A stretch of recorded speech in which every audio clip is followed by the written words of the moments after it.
پێش ئەوەی بچین ناو کڕۆشی بابەتەکەمان بە پێویستی دەزانم کەمێک بۆ مێژووی کۆنی کورد بگەڕێینەوە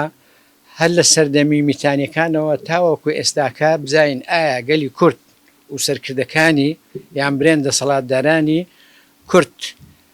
شەڕانگێز بووینە لەگەر دەرو زیران و وڵاتانی دەوروبەڵ یان ئەوەتەیە ئاشتی خواز بووینەوە هەردەم هەوڵی ئاشتیاندایە. ئەگەر تەمەشای سەردەمی میتانیەکان بکەین دەبینین لەگەر فرعەونەکان بە بەردەوامی شەڕیان بووە. بیریان لەوە کردوتەوە کەوا چۆن ئاشتی بەرقەرار بێتن لە نێوان هەردوو لاو کۆتایی بەو شەڕە بێن لەبەر ئەوەی هەردەم وڵاتانی دەوروبەر چاویان بڕی بووە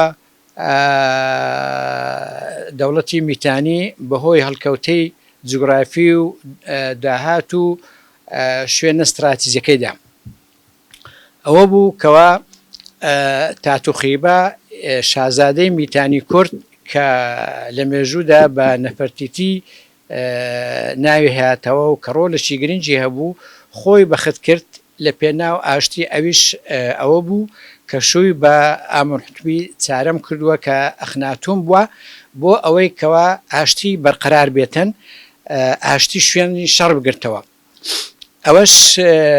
لە بەڵگەنامەکانی تەلعەمارنەی مسری دۆزراونەتەوە کە چەند تابلۆیەکیان دۆزیوەتەوە. ئەو تابلۆیە نزیکەی 300 نامە ئاماژە بەو پرۆسە ئاشتی و کارە دیبلۆماسیانی کە نێوان میتانی و فرعەونەکان دەکاتن وەک پرسیدن کە ئاماژەی پێدەکاتن. سەبارەت بە دەوڵەتی دۆستەکیش طبعاً لە سەرەتای دامەزراندنی لەلایەن ئەمیربادی دۆستەکی و دوایە لە پاش ئەوەی کە ئەمیرباد کوژرا ئینجا لە دوایوی ئەحمەد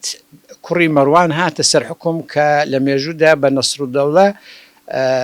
ناوی دەرکرد بوو. ئەو دائیمەن لەگەر دەرو جیرانیەکانیان وەکو عەباسی و وێهەکان و سەلجوقی و بێزانتی لە کاتی خۆی بە تایبەتی لە سەردەمی ئەمیر دۆستەکی ئەمیربادی دۆستەکی لە شەڕدا بووینە، بەڵام ئەو ئەمیرە کوردیەی کە حەزی بە شەڕ نەدەکرد هەردەم داوای ئاشتی کردیە و پارەی داوە هەتا ئاشتی بەرقەرار بکاتن، چکو ئەو دەیزانی ئەگەر بێت و ئاشتی بەرقەرار بێتن ئەوە دەکەوتە لایەنەکە دەپرژاوەتەوە لایەنی کشتتوکاڵی و بازرگانی و پیشەسازی کە ئەمانە شادەماری ئابووری وڵات پێکدێن و وڵات بەرەو پێشە و پێشکەوتن دەبن. هەر لەو سەردەمەدا لەو ئاشتی کە سوودی لەو ئاشتی وەرگرتیە توانی وەزارەتێک دروست بکە، وەزارەتی دەرەوە بە ناوی وەزارەتی دیوانی نامە و داڕشتن کە بەهۆی ئەو وەزارەتە بتوانی پەیوەندیەکانی لەگەڵ وڵاتانی دەرو دراوسێ بۆ ئەوەی بە مەبەستی بەرجەستەکردنی ئاشتی و چکو سوود لە ئاشتی وەردەگیری هیچ شتێک لە شەڕ دروست نابێت، تەنیا ماڵوێرانی نەبێتن. سەبارەت بە نسبەت لە سەردەمی حکومڕانی شێخ مەحموودیش بە هەمان شێوە ئەو دەستی لە بۆ ئینگلیزەکان درێژ کرد بۆ ئەوەی ئاشتی بەس لە پێنا ئەوەی کە هەولیدا شێخ مەحموود وتی ئێوە یارمەتی ئێمە بدەین بۆ ئەوەی کەوا کیانێک بۆ کورد دروست بکرێتن، ئێمە هەموو هاوکارێکی ئێوە دەکەین. و لە سەردەمی کۆماری مەهاباتیش کە لەو کاتەی پێشەوە قازی چووە باکۆ و هەروەها لەگەر ئێران هەمووشیان دەکرد، ئەویش بە هەمان شێوە یعنی قسەیەکی هەیە دەرێ ئەوەی کە دەستی ئاشتی بۆ ئێمە درێژ دەکا ئێمە زۆر زۆر سوپاسی دەکەین و ئێمە ئەو دەستە دەکوشین و بگرە ماچیشی دەکەین و لە باوەشیشی دەکەین. یعنی سەبارەت لەو کاتێک کە بزوتنەوەی کورد پیا بووە لە کوردستانی باشووریش سەرکردەکانمان هەردەم لەگەر لایەنی لەگەر حکوومەتەیەک لە دواییەکانی حکوومەتی عراقی هەردەم دەستی ئاشتی درێژ کردووە، بەڵام ئەوان ئامادە نەبووینە بە هیچ شێوەیەک ئەو ئاشتیا قبول بکەن. هەروەکو کاک مەسعود و مام جەلالیش هەردەم لەو ئاشتێدا بوون. بەڵام ئەوەی کەوا ئێستا کە باسی دەکەین ئەو ئاشتەیە کە گوایە حکوومەتی ئۆردوگان ئەم ئاشتەی تەڕح کردیە بۆ ئەوەی کە لەگەر کوردەکان ئاشتیوە ئەوەش من نازانم یعنی هەتاکو ئێستاکە من هیچ هەست بەو ئاشتەی تورکیا دەسەڵاتدارانی تورک ناکەم تەنیا هەر ئەوەندەیە ئەوەی کەوا بۆنی کوردایەتی لێبێ یان ئەوەی چەشی هەرگرت هێ بەرامبەر دەسەڵاتی کوردی یان پێنووسەکەی بەکارهێنایە یان قسە دەکا لە بۆ کوردایەتی ئەمانە دەیەوێ هەمووی کبکە بەناوی هەمووی بە تیرۆ لە قەڵم داوە اینجا ئەمەش یعنی فشارێکیشی خستە سەر یعنی عەبدوڵڵا ئۆجەلان بۆ ئەوەی کە لە سجن وابکاتن کە ئیعاز بدات تەپەکەکەی چەک دابنێتن بەڵام ئێمە ئەگەر لە ڕووی یاساییەوە قسەکانی عەبدوڵڵا ئۆجەلان شی بکەینەوە هیچ باەکی یاسایی نییە لەبەر ئەوەی ئەو کابرایە حکم درایە حکم دراش لە ڕووی قانونیەوە قیمەتی هیچ قسەکانی نییە و لە ڕووی قانونیەوە پێی وەرناگیرێتن ئیتی بەنسبەت ئەوەی ئەمن هیچ شتێک لە دەسەڵاتی تورک نابینم لەبەر ئەوەی چکو دەستور ئەگەر تەمەشای دەستوری تورکیا بکەین ڕێگرە لەمپەرە بە هیچ شێوەیەک ڕێگان نادا ئاشتی بەرقەرار بێتن لە تورکیا بەگشتی لەگەر کوردەکان بۆ ئەگەر تەمەشای ناوەڕۆکی تورکیا ناوەڕۆکی دەستورەکە بکەین ئەمە تەمان هەندێک بەنسبەت پێشەچەکەی و هەتا مادەی شەشیش ئەوە میراتەکە کاتی خۆی ئەتاتورک داینایە بۆ ئێستای سەردەمی دەسەڵاتدارانی تورک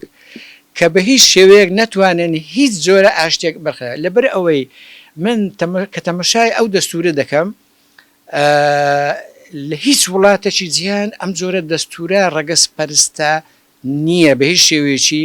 کە بتوانێ ئاشتی بەرقەرار بێتن ئەمەش تەبان ئەم دەستوریان کاتی خۆی ئەتاتورک درا لە بەرژەوەندی خۆیان بووە بۆ لەبەر ئەوەی ئەو وڵات ئەگەر بێت تەمەزان سەبارەت بە پێشێشەکەی دەستور کە دەرێ هاتووە لە ناوەڕۆکەی جەخت لەوە دەکاتەوە دەرێ نیشتیمانی تورک و ئومەی تورک یعنی دەبی مانەوەیان بە شێوەیەکی ئەبەدی بیتن هیچ گۆڕانکاریەک نەکرێتن و دوایە دەرێ ئەو وڵاتە نیشتیمانی تورک و زەویەکەشی بە هیچ شێوەیەکی قابلی دابشکردن نییە و بۆ هیچ دەسەڵاتدارانی تورکیش نییە کە گفتوگۆ لەسەر خاچی تورک بکەن بۆ لەبەر ئەوەی هەر گفتوگۆیەک معنایە تورکیا هیچ خاکەی لەدەست نامێتەوە چکە بەخۆی هاتی ئەو خاکەی داگیر کردیا ئی ئەغریقی یۆنانی بووە ئی ئەرمەن بووە ئی کورد بووە ئی عەرەبی فلان و فلتان بووە بۆیە ئەوانە بە هیچ شێوەیەک ئامادەنینە بەڵام ئەگەر بێت و تەنیا مەسەلەن گریمان ئێستا تورکیا بڕیاریدا دەسەڵاتدارانی تورکیا بڕیاریاندا وتیان کاکە ئێمە ئەوزە لەسەر هەشتێکی ڕێکەوتن مەسەلەن خود موختاریبی فیدرالیبی کۆنفیدرالیبی یان سەر بەخۆی برێن لە بۆ کورد تەمان ئەگەر بێت تەمان ئەو ئیتیفاق ئەو ڕێکەوتنەی بکاتن هیچ قیمەتێکی قانونی نییە بۆ لەبەر ئەوەی بەسکە تورکێک دەتوانی سبینێ لە محکەمەی دەستوری تورکیەتانە لەو بڕیارە لەو ڕێکەوتنەی بدا برێکاکە ئەمە نادەستوریە ئەو ڕێکەوتنە لە بن و بۆتکەوە هەردەبەشێتەوە هیچ قیمەتێکی قانونی نامنێتن تەنیا من بڕوان بەو ئاشتی هەیە کە لە تورکیا ئەوەیە کە هەموو لایەنەکانی بەرلەمان بە هەموو لایەنێک و بە معارەزشەوە لە بەرنەمان دانیشن و هەمواری ئەو دەستورەی تورکیا بکەن بە تایبەتی لە پێشەچەکەی و هەتا مادەیشش هەموو ینی هەموو بەندەکانی دەستوری تورکیا پێویستی بە گۆڕانی هەیە تەسەوەڕ بکەن مادەی چار کە هاتیە دەرێ نابی بە هیچ شێوەیەک دەستکاری مقدمەکەی بکرێتن دەستکاری مادەی 1 و 2 و 3 بکرێتن یعنی ئەتوو چ نەکرد ئێستا ئەگەر بێت و تورکیا وەکو برێن دروستکانەی لێ هاتیە ناتوانانی هیچ تێشی بکە ئەگەر دەستورەکەی دەگۆڕی ینی هەموار دەکاتەوە دەی گۆڕیتێن ئەوە پێم وایە بە ئاخری نەتیجەی هیچ شتێک لە بۆ تورکیای نامنێ ئەگەر ناشی گۆڕی دەبتە منبوز و یعنی هیچ سیمایەکی دەوڵەتی لێبەتی ناکرێتن ئیتر بەڕاستی تورکیا بەرێ یعنی بەڕاستی لە ڕووی دەوڵەتی تەمان ئەمە تورکیا بۆ ئەو دەستوری کە کاتی خۆی ئەتاتورک دایناوە لەبەر ئەوەی کە بەردەوام بی لە داگیرکردنەکەی چکو بەخۆی بە داگیرکردن هاتیە و دەبی دەیمەمەد ئێستا مەسەرەن پڕیدایتە لیبیای یعنی هاتە سووریای هاتە کوردستانی خۆمان ینی وڵاتانیش گەیشتنە ئەو قەنەعاتەی بە تایبەتی ئەمریکا وڵاتانی غەرب و لە سەری هەمووشیانەوە ئیسرائیل کە تورکیا ئەگە دەسەڵاتی هەبێتن ئەوەی بێتە پێشی ڕای دەماریتن هیچ ئەشکار نییە لەو بابەتەوە ئەزەوەیە پێم وایە ئەو ئاشتیا لە تورکیا زۆر زەحمەتە بە قەنەعاتی من بە بوچوونی من زۆر زەحمەتە ئەو ئاشتیا لە تورکیا ئەنجام بدرێت.